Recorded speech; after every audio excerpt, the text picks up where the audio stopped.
Hey everyone, Eyal here, and I wanted to go over the editing features of Beat Scholar when you want to make your own beats.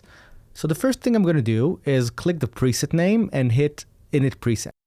That will open a blank canvas that I can just draw my ideas into. And the first thing you can do is pick one of the drums, for example, the kick drum, and click to fill a drum. You can also click to turn off the drum, and you can also drag by, clicking and dragging and filling the entire row, or making an entire row go away. So this is just the basics, clicking, dragging, and so I can just put the drum here, this here, and then pick the snare, have the snare here and here, right? And that's your basic, step sequencer flow. You see we have 3 lanes. Each lane is divided into 4 circles or pizzas. And let's start by doing more interesting things. So I can split or slice each pizza into multiple slices. So for example, let's take the hi-hat here. And I can place the hi-hat, it will fill the circle, but I can also hold the 2 button and that will pick the slicer. You can see that it picks a slicer brush. And then I can fill the slice with 2 notes that I can fill separately. If I hold the 3 key, right, that will give me a triplet.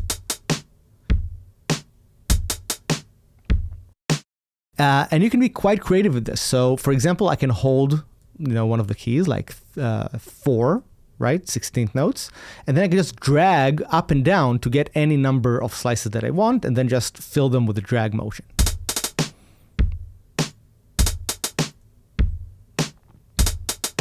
Cool.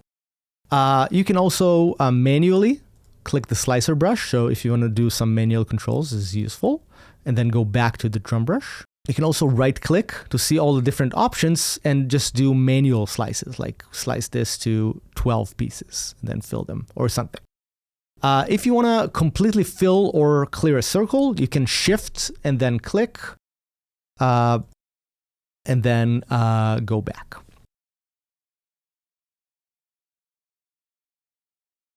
Let's say you liked one of the circles, so maybe, right? Let's say I love this. So I can just copy and paste this everywhere. So I can just say, okay, let's take this and right click, copy. Then I can go anywhere and click, right click, paste to get the same thing. There's also a shortcut for this. If I hold C and click, I will copy the entire circle. And then I can just, hit V. And you see I got a preview of what this would look like. And then I can just drag and fill the rest of the row. Maybe this is not so musical. Let's try something else. Let's have something like this. Maybe a 5. Maybe that's more musical. Let's copy and paste this. We can also deal with velocity by clicking Alt or Option and then dragging up and down, right? And this will make the note softer or louder. And let's copy this here as well. If I'm not so happy with what I've done, I can always undo that, right? So this undo of the pace, this will undo the velocity shift, and this will redo them back. Great. Now I've done this, we can do even more stuff. First of all, notice that we don't have to write a single drum per lane. We can actually have multiple drums per lane. So for example, let's say I want to get something like the tom here once in a while. I don't need a track for the tom. I can just place the tom right here or here. Right, so that allows me to write freely. I can hit plus here and open a new lane just for this thing, but it's sometimes more convenient to just stay in the flow of the musical part and just say, okay, for example, here's an open hi-hat. Let's turn off one shot and place it right here and place it right here. Right, so just a way to mix the open and closed hi-hats in the same sequence. So far we've just worked with 1 bar, but you can also add bars. So let's remove this 1 lane and let's add another bar of 4/4, right? This would just insert another bar here at the end. You can remove a bar by hitting X, and then you can also duplicate, right? And create duplication so that you can do, different variations of your pattern very quickly.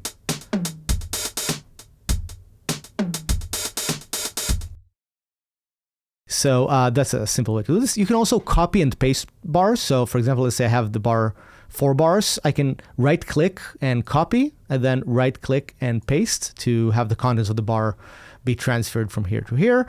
The same works with a shortcut. So C and click, and then V and click here would paste this over here. Notice that at some zoom levels, some of the buttons near the bar numbers would go away. In that case, you can just use the scroller here to zoom either horizontally or vertically, depends on what you want to do. So we can, for example, zoom here until more buttons show up, and then just drag across to see everything in a higher resolution. Additionally, if you hit the bars button on the side, you can see an overview of the different bars, which is useful if you have longer songs. And then you can also do things like, remove, duplicate, etc., and just have the same operations from here. And other things you can do is you can change the time signatures. So let's go back here. Let's zoom out. Let's say that we want to have this bar be, instead of 4/4, make it 5/4. So you can just go to the numerator here and drag it up. It will be 5/4. Drag it up, 6/4, 7/4, etc. So this will be a 6/4, and I'm just going to copy this, paste this, have the snare here.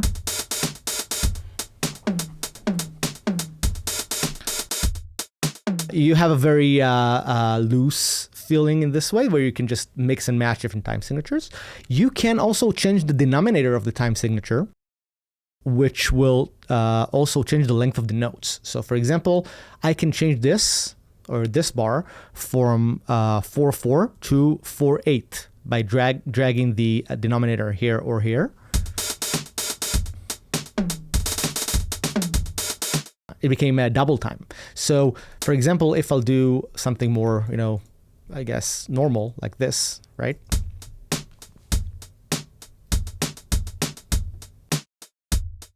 And if I go to 16th notes, that would be quadruple time. And I can also go to half notes for half notes.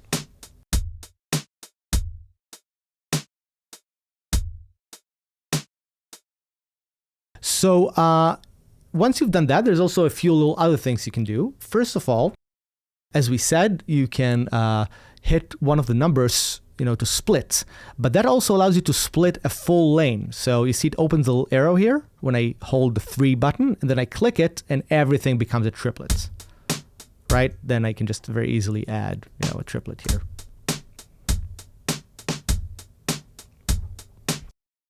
Nice. So if I go back to the patterns view, you can see that everything has different patterns.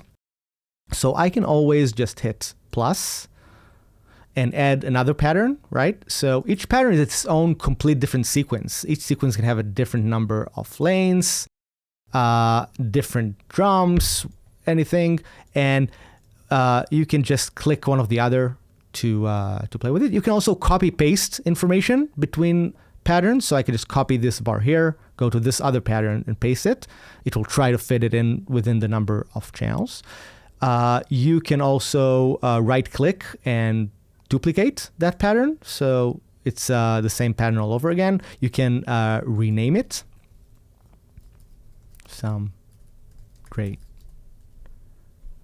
pattern. And then you can shift drag it, which will get MIDI out if you're working with MIDI. So these are essentially the basics of editing.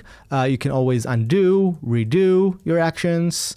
And when you like them, you can always hit here and then save the preset under a new name. Hope you've enjoyed this and hope you make some cool beats with BeatScholar.